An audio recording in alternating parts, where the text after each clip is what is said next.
जय माता दी आप सभी को। आज हम श्री दुर्गा सप्तशती तीसरा अध्याय आपको सुनाने वाले हैं। तीसरा अध्याय। तब ऋषि बोले और सेनापति चिशुर अपनी सेना का संहार होते देख क्रोधित होकर जगदम्बिका से संग्राम करने के लिए गया। वह असुर समर से भगवती के ऊपर इस प्रकार बाणों की वर्षा करने लगा मानो सुमेरु पर्वत पर मेघ जल बरसता हो। तत्पश्चात देवी ने उसके बाणों को खेल खेल में अपने बाणों से काट दिया और उनके रथ के घोड़े तथा सारथी को भी मार गिराया। तत्काल ही उसके धनुष तथा ऊंची ध्वजा को काट दिया। धनुष के कटते ही उसके शरीर में बाढ़ से घाव कर दिया। धनुष, रथ, घोड़ा तथा सारथी के नष्ट हो जाने पर वह ढाल तलवार लेकर भगवती पर प्रहार करने को दौड़ा। उसने तीक्ष्ण धार वाली तलवार से सिंह के मस्तक पर प्रहार करके बड़े वेग से भगवती की बाईं भुजा में भी प्रहार किया। हे राजन, वह तलवार भगवती की भुजा पर पड़ते ही टूट गई। तदंतर उसने बड़े क्रोध से लाल नेत्र करके त्रिशूल उठा लिया तथा भद्रकाली देवी की तरफ उसको फेंका। वह त्रिशूल व्योम मार्ग में गिरते हुए सूर्य के सदृश प्रकाशमान दिखाई पड़ा। इस प्रकार उस त्रिशूल को अपनी ओर आते देख देवी ने अपना त्रिशूल छोड़ा और महादैव को भी मार गिराया। जब चिशुर असुर मारा गया तो देवताओं का शत्रु चामर हाथी पर बैठकर भगवती से लड़ने के लिए उघात हुआ और उसने देवी के ऊपर शक्ति को फेंका, परंतु जगदम्बा ने उसे हुंकार से नाकाम करके पृथ्वी पर गिरा दिया। शक्ति के टूटते ही उस राक्षस ने क्रोधित हो अपना त्रिशूल मारा। भगवती ने उसको भी बाणों से काट दिया। तत्पश्चात भगवती का सिंह उछलकर हाथी के मस्तक पर बैठ गया और उस दैत्य के साथ बाहु युद्ध करने लगा।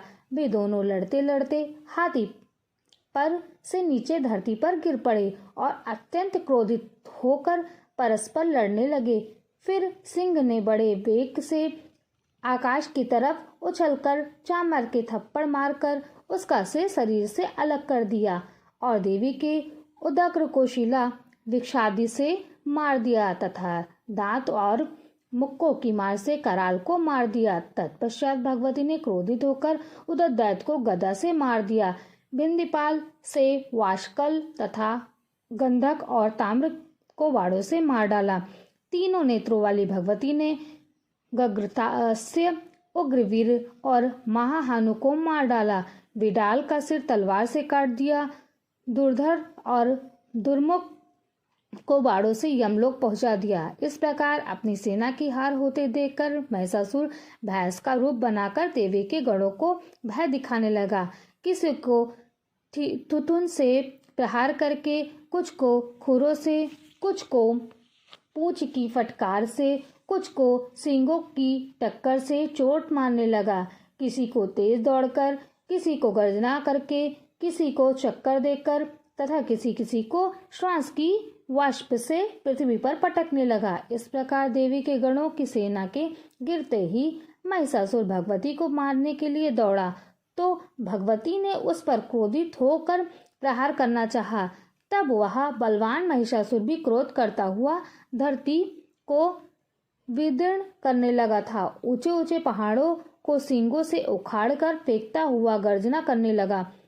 उसकी तेज दौड़ से धरती हिलने लगी तथा पूंछ की फटकार से सागर का जल चारों तरफ छलकने लगा। सींगों की चोट से मेघों के खंड खंड हो गए तथा श्वास की वाष्प से उड़े हुए सैकड़ों पर्वत आकाश से नीचे गिरने लगी।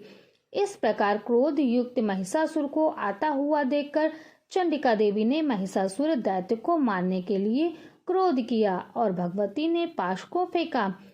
वह असुर उस पाश में बंध गया। पाश में बंधते ही उसने अपना भैंस का रूप त्याग दिया और शेर का रूप धारण कर लिया। जैसे ही भगवती उसका सिर काटना चाहती थी कि वैसे ही वह असुर तलवार लिए मनुष्य रूप में आ गया। तब भगवती ने बाणों की वर्षा करके ढाल तलवार सहित उसके मनुष्य रूप को काट दिया। तब वह हाथी के रूप में उत्पन्न हो गया और भगवती के सिंह को अपनी सूंड से खींच कर गर्जना करने लगा। तब भगवती ने खड़क लेकर उसके सूंड को काट दिया। तदंतर वह महिषासुर फिर भैंस का रूप धारण कर त्रैलोक्य में सभी चराचर मात्र को पहले ही तरह नष्ट करने लगा। तब तो चंडिका देवी क्रोधित हो सुरापान करने लगी और लाल लाल नेत्र करके हंसने लगी। बलवीर के अहंकार के कारण वह महिषासुर भयंकर गर्जना करता हुआ अपने सिंगों से चंडिका देवी की ओर पहाड़ों को फेंकने लगा। फिर भगवती ने अपने बाणों से उन पर्वतों का चूर्ण करती हुई लड़खड़ाते वचनों से बोली। देवी ने कहा, ओ मूढ़, मैं जब तक सुरापान करती हूँ तब तक ही तू क्षण मात्र के लिए गर्ज ले, मैं तुझे अभी यहीं पर मारूंगी। तब यहाँ देवता गर्जना करेंगे। ऋषि बोले, देवी इतना अहंकार। उस महाअसुर पर चढ़ बैठी और अपने पांव से दबाकर उसे त्रिशूल से मारने लगी। तब वह असुर भी देवी के पैरों से दबा हुआ अपने मुंह की तरफ से आधा बाहर की ओर निकलने पाया था कि भगवती ने अपने बल के पराक्रम से उसे रोक दिया।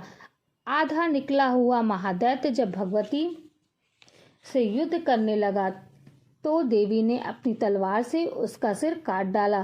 तदंतर हाहाकार करती हुई दैत्यों की सेना भाग खड़ी हुई, जिसे देख समस्त देवतागण भगवती देवी की प्रार्थना करने लगे और गंधर्वराज गुनगुनाने लगे तथा अप्सराएं नृत्य करने लगी।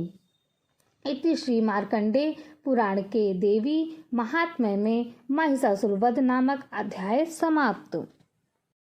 ये अध्याय मैंने आपको श्री दुर्गा सप्तशती की किताब से सुनाया है। अगर बोलते समय कोई त्रुटि हो गई हो तो क्षमा करें। अगर आपको यह वीडियो पसंद आई हो तो लाइक करें, शेयर करें, चैनल को सब्सक्राइब करें, कमेंट बॉक्स में जय माता दी लिखें। बोलिए श्री साचे दरबार की जय।